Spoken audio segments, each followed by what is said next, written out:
皆様、明けましておめでとうございます。10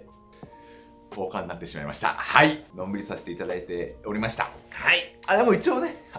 大して面白くないショート動画はですね、更新してたんで、あれですけども、ちゃんと動画撮るのは久しぶりですね。はい。本当に皆様ご無沙汰しております。2023年、私、健太さんよろしくお願いしますと。お前またやるんかと思うかもしれません。はい。黒森バイクをですね、フルオーダーで注文したいと思います。はい。でね、設計図が完成しましたので、公開したいと思います。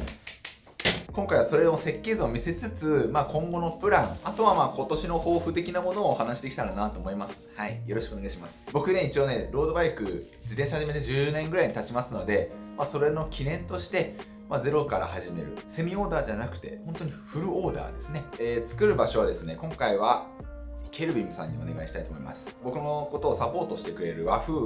がケルビムの今野さんを紹介していただきまして、僕も実は初めましてだっていうこともあって、実際に一緒に飲みに行って学校にもちょっとねお邪魔させていただいて、いろいろなお話を聞かせてもらい、今回ねお願いしようかなと思った次第でございます。はい。日本の競輪フレームの中でもかなりこうね3本の指に入ると言っても過言ではない実績のあるハンドメイド工房だと思いますけども、そちらで今回お願いしたいと思います。はい。で、いろいろね、わがまま聞いていただきました。せーの。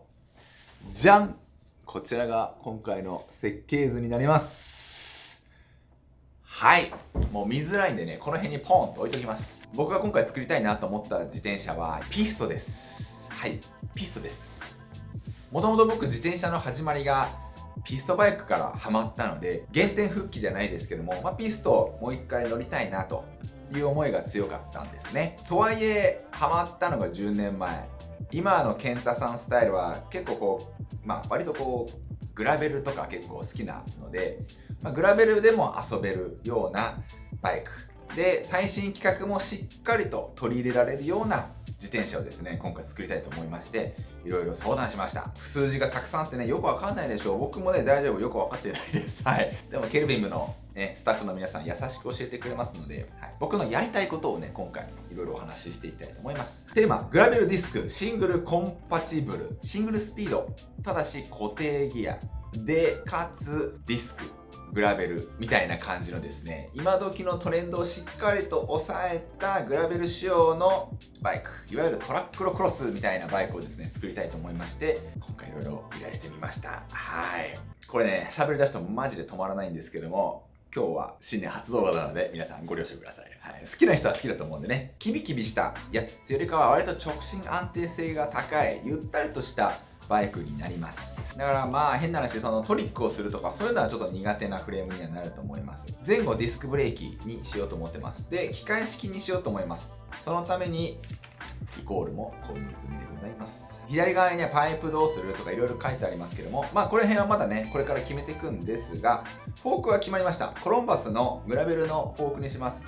ごつすぎず細すぎず絶妙なフォークありましたので、こちらをチョイスします。ケーブルはですねちょっと迷ったんですけども、少しやっぱすっきりある程度見せたいので内装で今回ねいこうと思います。そうで、次ですね、シフト規格 E-TAP ワイヤレスフロントシングルということで、これどういうことですかと思いますよね。あれ、ケンタさんピスト作りたいんじゃなかったのみたいな思うでしょう。はい。これはですね、僕の友人である神楽坂つむりさんに触発されて、俺もこういう風にしようと思いまして、今回は固定ギアのピストなんですが、はい、あら不思議、ちょいのちょいとやることでスラム E-TAP 限定にはなるんですけども、電動シフトも使えるようにしました。はい。なので分かりやすく言うと、1足のピストか12足のスラムがつきます。はい。どっちかです。はい。もうどっちかなんですよ。はい。もう11足とかつかないです。はい、もう穴開けないです。変速の穴とか僕開けるつもりないので、もう電動コンポ専用設計にします。ただ、基本的には固定で使おうかなというふうに思っております。これなぜかというとですね、飽きが来るかもしれないんですよ、ピスト。ずーっとピスト乗っててちょっと飽きちゃったなーってなる時が来ると思うので、そういった時に電動に変えることでまたそのバイクの魅力に気づくことができるかなとつまり長く乗るための施策の一つでございます。最新のコンポもちゃんとつけられるよ。でも普段は遊びのね、固定ギアでバイクとのもの一体感を楽しむといいんじゃないっていうような仕様にしてます。はい。なかなかワクワクするでしょ。いやーで簡単にできるものじゃありません。めちゃくちゃ難しいです。正直言うと。ピストのエンドといわゆるロードバイクのとかね、マウンテンバイクのエンドっていうのは全然違います。エンドの幅も違います。エンドの形も違います。ピストのフレームっていうのはこういう形してるんですよ。ここにボルトでブツンとつけてぐるぐるっと固定してくっつける。でチェーンがねボヨンボヨンにならないようにここをスライドさせてチェーンの張りをね調整するような仕組みになってます。はい。でも皆さんが乗ってるねロードバイクっていうのはこうじゃないですよね。だいたいこうですよね。でここにクイックとか今だったらスルーアクセルでズブッとね入れて固定すると思うんですけども、チェーンの張りっていうのは基本的にはコンポがねどうにかしてくれると思うのでこっちでねやる必要ないんですよ。で今回は両方でやりたいっていうことでこっちのスライドできる要素も必要だし、普通に12足用のハブですね、コンポもつけるので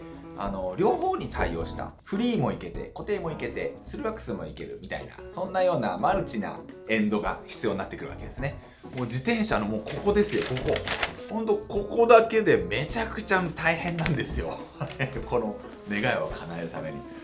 どうすればいいんだろうどうすればいいんだろうっていろいろ考えて、パラゴンスライドエンドというものを使います。画像を見せるとこんな感じ、はい、こういうものがあって、これを使うとシングルもいけるし、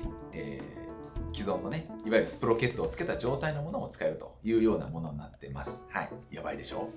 そんなことできるのって思うでしょ。できるんですよ。僕びっくりしました。このエンドを作った人は神だと僕はね思いましたけど、エンド問題が解決したので次 BB は実質でいこうかなと。でケルビムのシートクランプ、オリジナルねシートクランプをつけて、これがかっこいいんですよまた。でキャップとかヘッドステムでっていう感じでカラーとかちょっとまだ未定ではあるんですけども、今のところちょっとごつめのちゃんとしたシルバーをイメージしてます。シルバーにロゴが黄色っていう感じで、ちょっとこうかっこいい感じにねしようかなと思ってます。ホイールベースかなり長くなってるのはセンタースタンド台座をですね今回一応用意しようかなと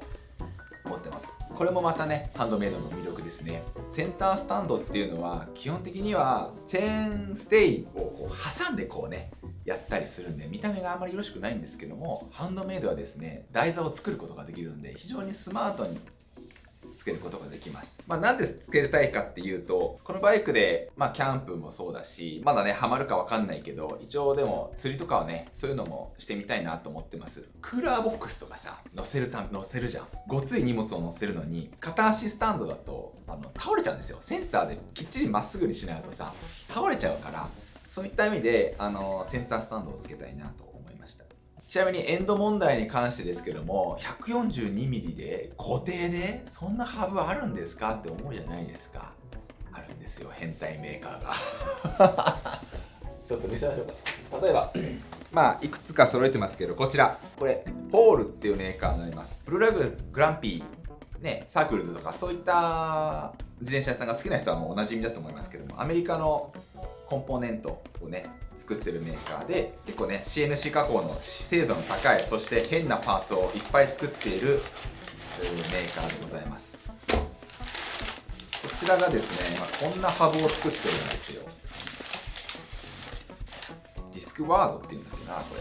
フィクスドディスクワードって言います。はいやばいでしょ。はい、なんと紫でございます。なんとかゲットできたのが紫なので今回紫ですけども、綺麗でしょ。ピストギアなんですがスルーアクセルになってます。でさらにここがディスクになっています。でこっちがコグですね。ピスト用のコグをつけるためのものになります。こんなものを作ってる人がいいんですよこんな全サイクリスト、世界中のサイクリストの 1% もいるかどうかもわからない、こんなニッチな商品をですねわざわざ作っているメーカーがありまして、僕なんかもう全然でしょうね。アメリカの人からすると、お前が考えていることは我々はすでに数千年前から通過しているっていうですね、はい、レッツ海洋さんの名言が飛んできそうですけども、まあそういう人が多いんだなと思います。まあこういうものがありますので、これをつけることでピストバイクとして乗ることができて、僕の持ってる既存のねいろんなホイールありますけども、それを使えばすぐにですね、ただの一足の固定が急に最新規格電動シフトの12足コンポに変形するというような面白いギミックを搭載したバイクになります。はい、楽しみだよね。ちなみにハブもそうですが、リムもですね、ちょっと面白いところに今お願いしているところです。いろんなメーカーさんの協力があって今回のバイクが完成するというですね、まさにドリームバイクなんです。フレームをねこう作るにあたって僕もちょっとある程度知識があった方がいいなと思って、ガス溶接の資格というか、講習を僕受けたんですよ。ちゃんと2日間受けてちゃんと資格も取ったんです。こう見えて。だから一応ガスの扱いはねとりあえずできるようにはなったんですけど、今回はですねハンドメイドにね、本当に最高の職人たちがいっぱいいるところに何回かお邪魔して、その溶接とか組み立ててる様子のところを少しね撮影させてもらったりして、そのバイクができる過程をね撮っていきたいなと思っております。完成は正直まだまだ先だと思います。今年の夏とかな、夏とか夏前なのか分かんないですけど、長いそのプロジェクトにはなると思うんですけども、気長に待っていただければなと思います。はい、僕も正直すっげえ楽しみです。てな感じでですね、ケンタオリジナルハンドメイドバイク企画始めるぜっていうね一つの話でした。はい、早く作りたい、早く欲しい次の話ですね。今回長くてごめんなさいね。次はですね、今年の抱負的なものを話そうかなと思います。今年はですねちょっと新しいことをガシガシやろうかなと思ってて、一つは海外進出ですね。コロナもあって全然行けなかったんですけども、ちょっと海外ねまた攻めようかなと思います。ただ海外をなんとなく走りに行くじゃなくって、結構どっぷり海外の人たち、海外のコミュニティ、海外の自転車メーカーだったりメディアだったり、そういったビジネス的な側面も含めてですね、がっつり絡んでいこうかなと思いまして、今年は台湾結構がっつり攻めます。宣言しちゃいますよ。台湾一周してきます。はい、やばいでしょ。台湾一周してきます。四国一周したので台湾も一周しちゃおうかなと思いまして、それに向けてですね、いろいろ下準備も含めて、あといろいろコネクション作りも込めてですね、台北ショー、台湾のサイクルショーですねに、世界の中でも超ビッグなサイクルモードとかも比じゃないレベルのですね自転車のショーをツッチと一緒に行ったりとか、その他ですね台湾のイベントもちょこちょこ行ってですね、少しね台湾の人たちとみんなと仲良ししようかなと思ってます。もともとね僕埼玉に住んでるんですけども、荒川のどこかに、自転車特化じゃなくてもいいんですけども、ちょっとコミュニティのスペースをどこかに作りたいなと思ってて、新しい事業とかじゃない、そんなね大それたもんじゃないんですけども、少しですねチャレンジしていこうかなと思ってます。はい、そんな感じかな。YouTube 的には僕は今までと変わらず好きなようにやってきますけども、そうだな、YouTube ショートも少しやっぱり楽しいよね。まさくんがやっぱすごいっていうのもあるけど、やっぱ YouTube ショート撮ってて面白いし、集客っていう意味でやっぱ素晴らしいすごいツールだと思うから、YouTube ショートもちょっとねちゃんとやってみようかなとか思ってるけど、あとは僕はやっぱ家族最優先のタイプですので、台湾一周とか言ってるやつが何言ってんだって感じですけど、家族に迷惑はかけちゃうんですけども、その他の部分でなるべく家族と一緒に過ごして楽しい自転車ライフをねやっていこうっていうっていう風に思ってます。今年の1年はそんな感じでございます。今年もね面白い動画たくさん上げれるように頑張っていきますので、ぜひねよろしくお願いします。それでは今回の動画は以上です。バイ。